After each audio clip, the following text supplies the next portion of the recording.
You are listening to an Elia Sword podcast. Episode 1, The Gate. Written, illustrated and produced by Elia Sword. The gate had always been a source of concern for the Guardian. It served as the pathway to the underworld for both demons and humans alike, the only way in and out. Years ago she had put a seal on the gate when the demons had attempted to take over the Twin Kingdoms. But even though she was the most powerful among the people, one look at the permanent blue rabbit ears on her head, and it was clear to see that she hadn't got the best handle of her magic. The Guardian looked at the broken chain link in her hand, and then up at the giant stone statues on either side of the shimmering blue arch. One depicted herself as a rabbit, stood on its hind legs and in a short dress with a puffy skirt.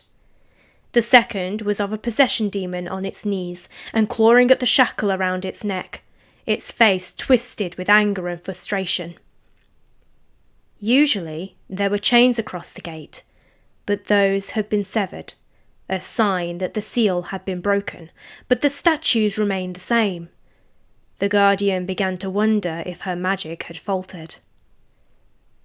"I tried to contact you as soon as I could, but it seems Skyfire had trouble finding you," said Tanner. He was a young man with shoulder-length blonde hair and dressed in a grey cloak. In one hand he held a twisting wooden staff, and on his shoulder sat his phoenix. Tanner was the new gatekeeper. It hadn't been long since he had taken over the role from his mother. Skyfire turned her feathered head away in annoyance. Luckily nothing has come through yet," said Tanner, as he stroked the phoenix's chest. The Guardian bowed her head in agreement. Something seemed different. It was a miracle that no demons had found their way into the Twin Kingdoms yet, but it didn't make sense. Those in the underworld were so desperate to come here and feed on the citizens. This was the first opportunity they'd had to do so in years, so why hold back? The Guardian raised her hands and pushed the thought aside, knowing that she had better reseal the gate while she could. "I see you've finally reappeared. Where did you run off to, I wonder?" The chamber had suddenly gone cold, and the Guardian spun around at the voice that hung in the air. She spotted a figure behind Tanner with large purple raven wings and red eyes. She ran towards the gatekeeper, knowing she wouldn't be able to shout a warning, even though her mouth opened to try. She grabbed his wrist and pulled him out of the way as a talon came swooping down. It missed her by a hair's width. Before her stood a man with grey skin. A crown of dark purple feathers adorned his head. He looked down at her in utter disgust. The Guardian recognised him as the raven demon, Kotaro. It was no surprise that he had managed to pass through the gate. The only thing that would be keeping him here would be the labyrinth, which was the only way in and out of the chamber, a safety net should any demon manage to pass through to this world. The Guardian turned to Tanner, whose face had gone pale. He clutched his staff with white knuckles, and even Skyfire seemed uneasy. She signalled for him to go, pointing at the archway which was the exit to the labyrinth. Only the gatekeepers knew which path to take. "I can't just leave you," he said. "Oh yes, please stay. You'll make a tasty meal on top of making things entertaining," Kotaro mocked. "Oh, let me think now. You can be the damsel in distress." Tanner couldn't say anything back, and he clenched his teeth in frustration. "Oh, what's wrong? Aren't you going to bite back?" said Kotaro. "Some gatekeeper you are. You couldn't even tell that I had passed through the gate. You're the weakest out of the lot I've encountered over the years." "Well, I guess you survived longer than your grandmother, but that's only because the hero saved you." The Guardian attacked, changing her fingers into claws that she swiped at Kotaro's face. He jumped back, almost surprised that she would do something so rash. She kept attacking him, not giving him the chance to counter her with his own magic. Rage burned through her. If there was one thing she hated more in the world than anything else, it was bullying. Nothing made her more angry than seeing someone kick a person while they were down. Kotaro suddenly took flight to buy himself some time, but the Guardian conjured herself white feathered wings and followed him to the cavern's roof. She continued her relentless attack. She glanced at Tanner and saw he was still stood there, watching the battle. She aimed a bolt of magic at him that barely missed his face. She pointed to the exit again. Finally, he gave in and ran towards it. "Oh, I don't think so." Kotaro dove towards Tanner and the Guardian gave chase. She cast a spell that pushed Tanner the final few steps and created a shimmering barrier over the arch. Kotaro frantically flapped his wings to prevent himself from crashing face first into the wall of magic.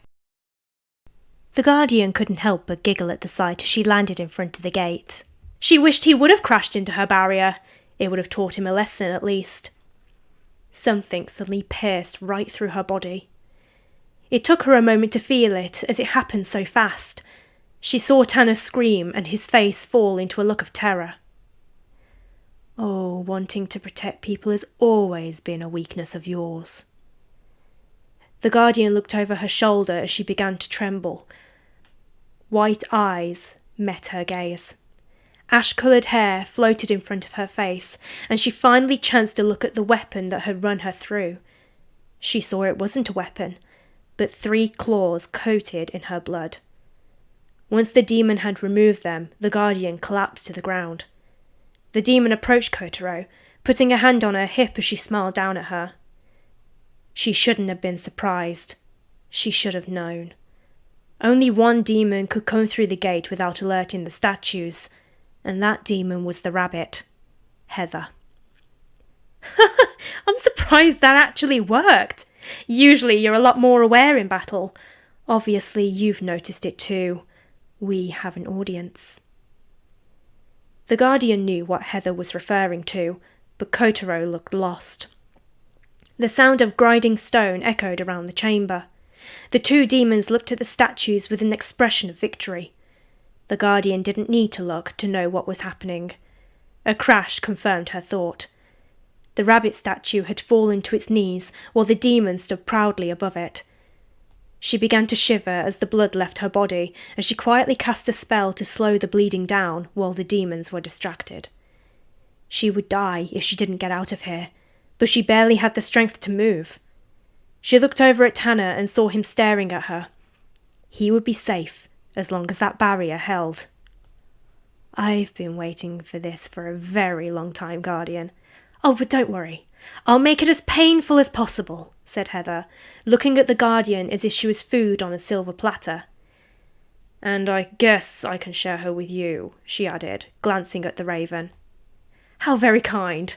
I call dibs on the brain and heart," said Kotaro, although he immediately backed off when Heather snarled at him and bore her teeth. He held his hands up in surrender. "I mean, they're all yours." The Guardian looked at them as they came towards her. She glanced at Tanner again, who was hitting the barrier with his fist. She just hoped he decided to run. She knew what she was about to do would destroy the people's trust in her, but she had no choice. If she died, then the world's died too. She couldn't bear that thought. With the little strength she had left, she cast her spell. The chamber blurred and spun around her before coming to a halt. The Guardian was now surrounded by trees that twisted and knotted around each other. The trunks were constantly moving, the leaves rustling as they did. She sat up and leant against one of the trees, breathing hard. She looked down at her wound. The bleeding had slowed down, but it was still unlikely that she would survive if she didn't do something. She couldn't cast a healing spell, and her body would take years to repair itself. She would have to go into stasis. The Guardian slowly placed her palm over the wound and used her magic to purify it. She looked around at her surroundings. It was lucky that she had ended up in the twisting woods. The demons were scared of this place. She would be safe here. The Guardian closed her eyes, and with the last bit of magic she had left, conjured a final spell. A green amber began to form around her, and the tree wrapped around it, taking the precious gem into its trunk. She didn't know how long she would be asleep for, but she just hoped there would be a kingdom left to save when she was found again. Hopefully, the one they called Jenny Forgestone would start her journey soon.